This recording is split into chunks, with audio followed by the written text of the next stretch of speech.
All right, we are in Indianapolis. I got the guys from Stardog Champion. How's it going, guys? Good, man. What's up, brother? Good. And I'm doing good, man. Thanks for taking the time to talk to me. I really appreciate it. Thanks for being here. So you guys are on tour right now. Finally on tour. How's it overall? How's it going so far?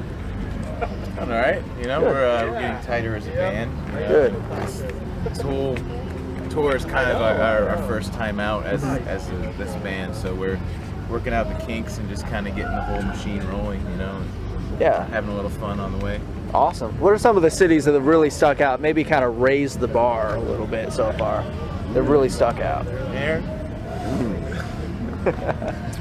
What's your favorite city so far? So it's hard to pick.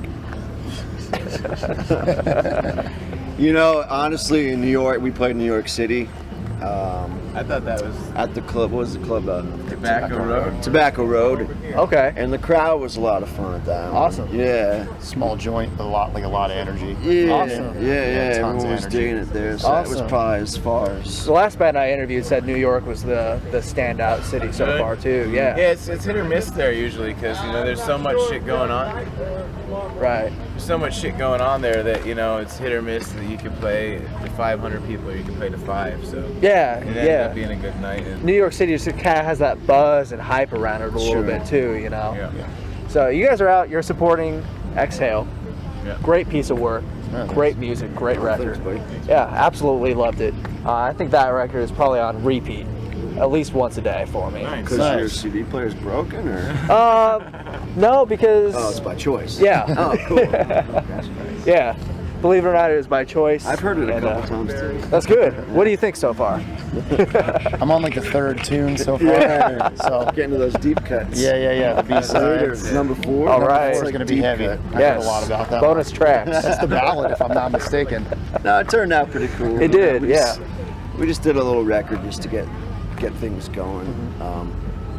And, you know, we're labelless at the moment, so we just kind of did it on our own. And, you know, Awesome. Sometimes it's better going without a label in a lot of ways, because I know a lot of bands with members who have been on a major label and gone down that road. There's advantages and disadvantages. When you're doing it independently, you have a lot more freedom. and less money. And less money. What are some of the advantages that you found? You know, you guys obviously you've been on major labels and now you're doing independently. What's some of the advantages that you've found so far? Freedom. Freedom? That's it. Get to make the record you want to make. Awesome. No,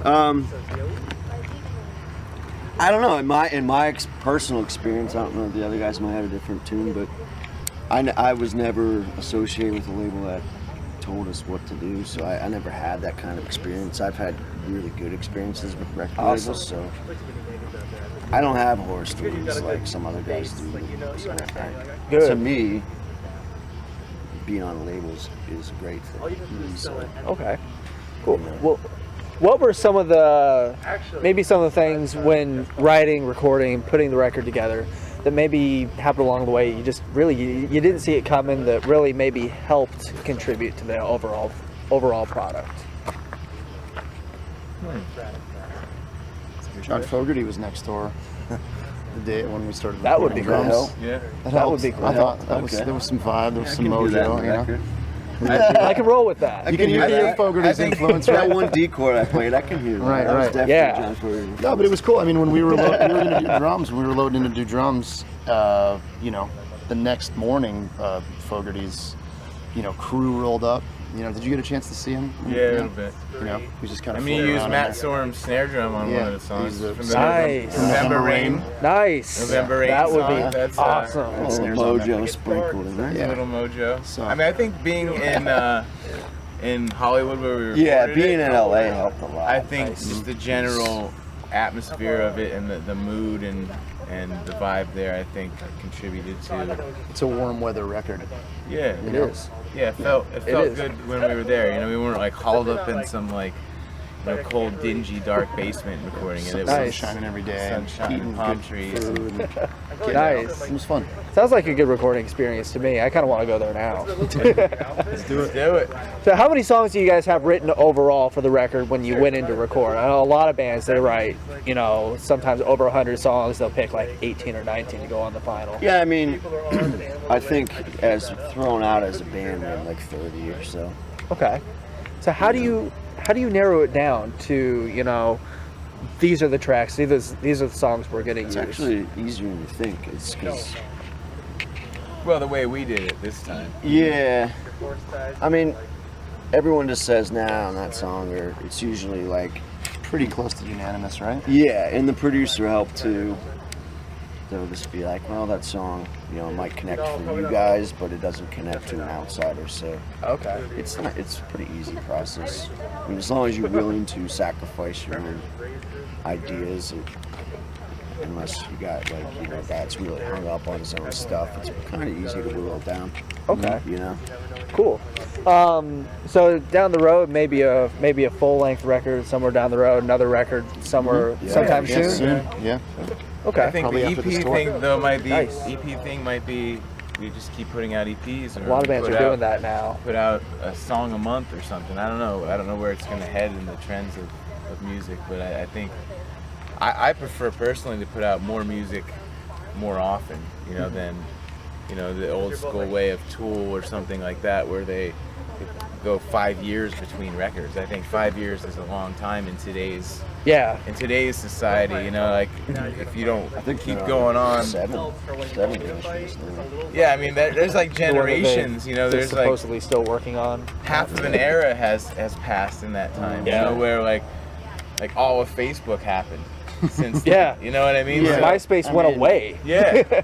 In So- their case, they have license to do whatever they want. Right. They're not going to lose any. Yeah, fans yeah, over definitely. it. Right. I They're an mean, exception. in You know that- what I mean? yeah, case, I think they're the one band right now that's still active that can go even 15 years, and they'll put out a record. I that's mean, gonna it can chart happen, well. but I mean, I think generally speaking, I think that there's, you know, you got to do something to stay more in the focus of what's happening. You know. Yeah, absolutely. And keep it, you know, keep it in the eye, public eye a little bit. Yeah, I think now, I mean, people want stuff so rapidly and so quickly now that On I think- demand. yeah, I mean, if you're not constantly releasing something, you know, it's easy for fans to just move on to the next band, the next thing, and you know, when you finally put something out, you know, it's going to be hard to really get back. You know what I mean? So after this tour is over, what we got in store next? You know, maybe another record, maybe another tour. You know, We're going out with I Empire in nice. October. Very So nice. From October until the end of November. So that's going to be That'll be good. a big, you know, I think it's like a 6-week run or something like Nice. that. So. Nice. It's hard to believe 2013 is already almost over. Anything planned for next year? Not yet. Yeah, I mean, we're Okay. still working some stuff out. Okay, I'm cool. sure some recording will be somewhere in the mix there, and some more songs out. I'd like to see some festival shows next year. me too. Yeah, me too. Yeah, it'd be fun. Yeah. We're probably gonna get him a new cup. Yeah. And we're That- gonna be lit properly. Yes. We're doing this interview by headlights. for Yes, all those it who are is- listening to this. It is almost 11 o'clock at Oh, night. they're watching it too, right? Watching and listening. All right. Yes, almost Last time I 11. was in a scenario like this, I boxed a girl. I got my ass kicked.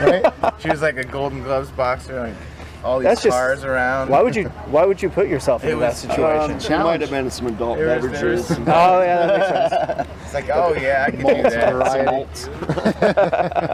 It had a very, I don't know, Fight Club type vibe to it. All the cars Drag her around. with a lion heart. Felt good going Damn. into it, but I did not feel good going out. Well, there's going to be no boxing tonight.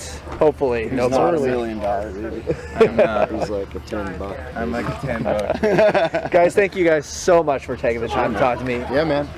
Maybe there's we going to go. be some boxing after all. Move There that you camera. go. It was last night in the alley. Yeah, there was a fight yesterday. reprise.